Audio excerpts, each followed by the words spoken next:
En la imagen del lado derecho podemos observar un ejemplo de hipogeos. Los hipogeos son el último tipo de construcción funeraria que se hacen, pero esta vez este tipo de construcciones se hacían o se realizaron excavando sobre la tierra. También, de la misma manera que las pirámides y las mastabas, contaba con una disposición laberíntica para preservar los tesoros, ¿sí? El ajuar que allí se dejaba para el difunto. En el exterior se los hacía de manera bastante austera, bastante simple, con la intención de disimular y evitar saqueos, y en el interior de estas construcciones de los hipogeos se encuentra la cámara funeraria y la capilla para las ofrendas. Ya dijimos que estos complejos funerarios, además de contar con las tumbas que funcionaban como vehículo entre el cielo y la tierra, estaban los templos. Los templos eran considerados la casa de la divinidad y estaba dividido en diferentes partes. Por un lado contaba con un patio interno, tenían salas, contaban con un santuario donde descansaba la imagen de la divinidad. Particularmente la imagen que tenemos frente a nosotros es del templo construido en la ciudad de Edfu. Es uno de los mejores conservados del antiguo Egipto y fue construido y dedicado al dios halcón Horus. Una característica que hay que tener en cuenta es que al observar esta fachada, la fachada de esta construcción, esas inscripciones monumentales brindan gran información de lo que fue el lenguaje, la mitología, la religión, ¿sí? Si nos detenemos a observar un poco las imágenes, vemos que estamos frente a relieves, frente a bajos relieves. Y en la imagen del lado derecho, más reducido, podemos ver también el tipo de columnas de la que hicieron uso los egipcios. De la escultura del antiguo Egipto vamos a destacar algunas características generales que van a tener relación con el resto de las manifestaciones que desarrollamos hasta ahora, y principalmente con la que vamos a desarrollar en la próxima etapa, que es la pintura. Por un lado decimos que la escultura egipcia es del tipo religiosa, es funeraria, es propagandística y además es conmemorativa. Propagandística en el sentido en que es un recurso que van a utilizar los faraones para propagar sus conocimientos. Por otro lado, los tipos de materiales que se van a utilizar son materiales duraderos, típicos de la región, como fue la piedra, el granito y también el uso de algunos metales. En cuanto a la frontalidad, es conocido como la ley de frontalidad, es un término al que van a tener que acatar los artistas egipcios. No van a ser libres creadores de sus obras, sino que se van a regir por determinados parámetros ya establecidos, que eran los que los egipcios consideraban que eran la mejor manera de hacer las representaciones. La geometrización y simetría en parte se va a dar por el tipo de materiales que se utilizaban, ¿sí? Convengamos que el granito, la piedra caliza son piedras muy duras. Por otro lado, la perspectiva jerárquica, ahora lo vamos a ver a medida que desarrollemos la escultura y también la pintura, y los diferentes tipos de técnicas que se van a utilizar en la escultura, que ya la habíamos visto, que son la escultura exenta y la escultura de relieve.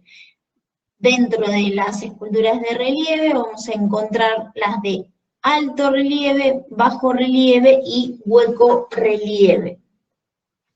La imagen que tenemos al lado izquierdo es una representación, un hueco relieve, pero lo interesante de destacar es, en esta columna es que la imagen está pigmentada, ¿sí? No es monocromática como las imágenes que vimos hasta ahora, la mayoría perdieron el pigmento de las que lo tenían, pero este es un buen ejemplo de una representación egipcia con un poco de pigmento. De las características de la escultura egipcia dijimos que se utilizaron materiales duraderos típicos de la región, y tenemos en la imagen dos tipos de esculturas de esos materiales. Por un lado, la escultura, la estatua de Setka como escriba. Setka se considera que era un príncipe, y en esta imagen o en esta escultura fue retratado como un escriba, como lector, como administrador, en posición sedente, con las piernas cruzadas. Su postura es hierática, ¿sí? Está rígida, es estática, y sostiene una hoja de papiro. Por otro lado, si observamos la posición de las manos, que fueron realizadas con mucho detalle, suponemos que en la mano derecha tenía un junco, sostenía un junco que utilizaba para escribir. Esta escultura fue realizada en granito, luego se pulió, y es un claro ejemplo de los materiales duraderos de este periodo. Como claro ejemplo de materiales duraderos, encontramos a la tan conocida o famosa máscara de Tutankamón, que fue descubierta en 1922, una máscara que fue elaborada por orfebres egipcios y que formaba parte del ajuar funerario de este faraón, y se halló en la necrópolis del Valle de los Reyes. La máscara cuando se la encontró, estaba incrustada sobre el rostro de la momia del faraón a modo de protección, y representaba el rostro idealizado del faraón. Los antiguos orfebres egipcios construyeron esta máscara con oro sólido, y también colocaron una gran variedad de piedras preciosas, como podemos observar, ¿sí? Entre ellos la turquesa, principalmente el lápiz lazuli, ¿sí? Ese tipo de piedra que era considerado también un similar al oro. También se utilizó la obsidiana, el cuarzo. Si observamos la máscara, lleva un nemes, ¿sí? Que es ese tocado que cubre la cabeza, que es el símbolo de los nobles, y sobre la frente también encontramos o podemos observar dos emblemas, uno que es la cobra y el otro que representa a un buitre.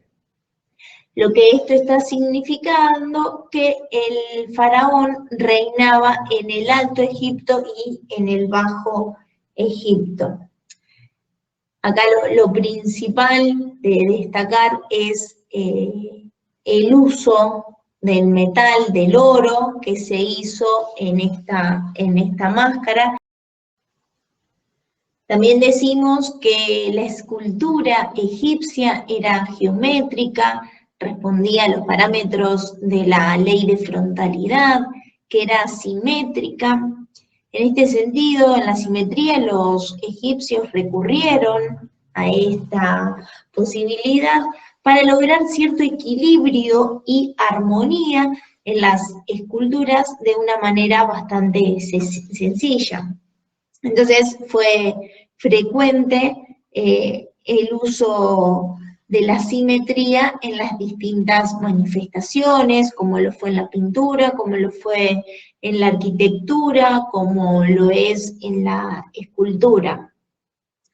Si observamos la imagen que vemos a la izquierda, estamos frente a la tríada de Miserino, que es un conjunto escultórico con características propias de la escultura egipcia.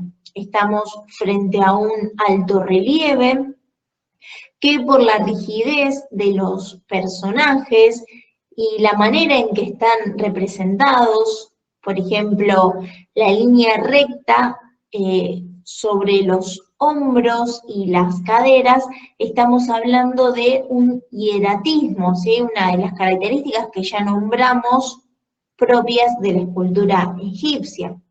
Por otro lado, hablamos de la ley de frontalidad, es un conjunto para ser contemplado de frente y fue realizado en diorita, donde quien está esculpido en el centro es el faraón Miserino y a sus lados se encuentran la diosa Thor y la divinidad del gnomo de Sinópolis.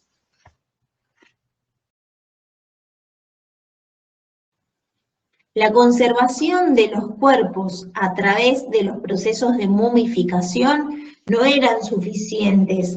Entonces se le adjudicó a los escultores la tarea de realizar el retrato del faraón en materiales duros, tales como el granito, la diorita, y luego, una vez terminada la escultura, se los colocaba en la tumba.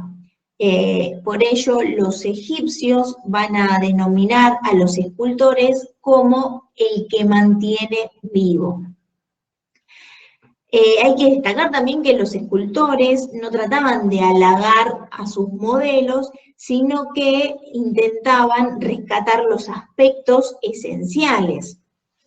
La rigurosidad geométrica es característica en todo el arte egipcio. Y otro ejemplo que podemos destacar es la imagen central que vemos del faraón Kefren. Kefren en esa imagen se encuentra sedente, está sentado seguramente en su trono, con una mirada hierática y los brazos sobre sus piernas. El hecho de colocar los brazos sobre las piernas es una característica que se va a dar a lo largo de las esculturas del periodo antiguo de Egipto. Por otro lado, también tiene el típico tocado nemes de lino y una falsa barba real. Estos símbolos que hacen referencia a la naturaleza divina del faraón. Como decíamos, este tipo de representaciones simboliza el poder y está construido con un físico idealizado, un rostro no envejecido, y las proporciones del cuerpo son idealizadas.